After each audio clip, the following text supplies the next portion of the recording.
Who doesn't like cheerleaders? Fat, ugly, bitter feminists, obviously, and USA Today columnist Nancy Moore. No place in the NFL for cheerleaders in 2018! So after calling for classic songs to be banned for their offensive lyrics, USA Today now wants cheerleaders gone too. Is anything sacred? The Houston Texans aren't even bothering with the pretense. On their website is a photo gallery of the finalists from last weekend's cheerleader tryouts, and visitors are encouraged to vote for their favourites. Are these action shots of the women that highlight their athletic ability or dance skills? Do they include a list of their qualifications? Of course not. They're headshots. Sorry, head and chest shots. Close-up ones at that. The better to ogle, you know. Wait, you mean to tell me that they judge women for a role that specifically requires hotness on the level of their hotness, and not their academic qualifications? Because the first thought that pops into my head when I watch this is, gee, I wonder what grade point average this chick got. Newsflash, dummy. Men like to look at hot women. That's never gonna change. And no matter how much you try to browbeat, shame and re-educate us, that's always gonna be a thing. You can't reverse basic biology through social engineering. The underlining premise of NFL cheerleaders is degrading, presenting women as nothing more than objects to be leered at, with skimpy, suggestive outfits as their uniform. Their only purpose is to titillate. And you know what?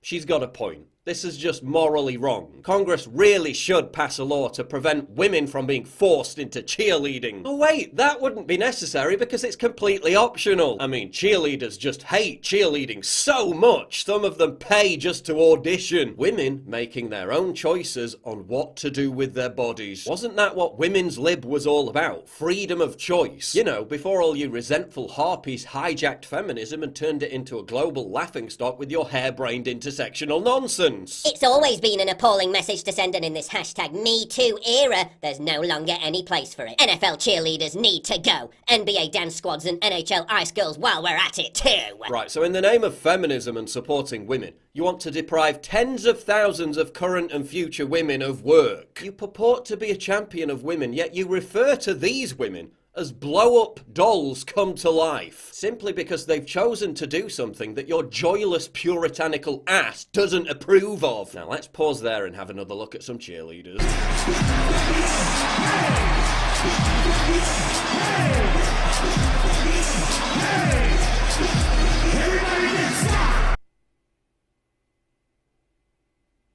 As I was saying, men like to look at hot women. Control-freak, middle-aged, pearl-clutching left-wing journalists who write for USA Today don't like to look at hot women. Did you fail the high school cheer team? Is that what it is? Oh, and by the way, this isn't just about shaking around pom-poms on game day. Many of these cheerleaders do important charity work and community outreach. They're one of the biggest entertainment groups to regularly perform for the United States Armed Forces overseas. These girls literally go into war zones to lift the spirits of the troops. And she admits this in her own article, but then says, man, just ban them anyway. I mean, the NFL is already hemorrhaging viewers because of its tolerance of social justice stupidity. Now you want to take away the cheerleaders?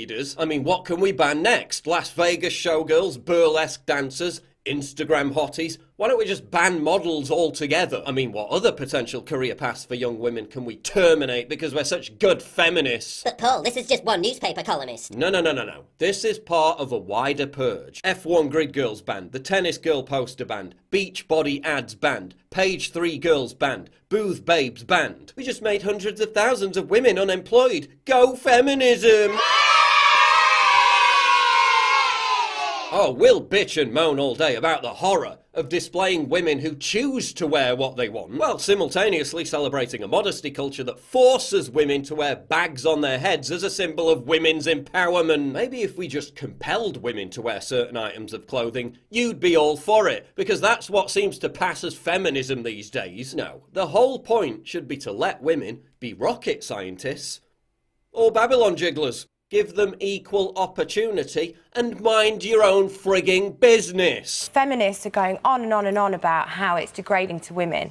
The women that are actually doing it don't feel degraded, and we're not being given the choice to decide now whether we want to do it or not. This isn't a feminist crusade, this is a class crusade. This is about a bunch of condescending, sanctimonious, elitist snobs like Nancy Moore looking down their noses at hard-working girls just trying to make their way in life. Look, not all girls can aspire to be like you, to write laborious, tormented diatribes about how everything that offends your prudish sensibilities should be banned. So embrace real feminism, embrace real equality, and leave these girls the hell alone.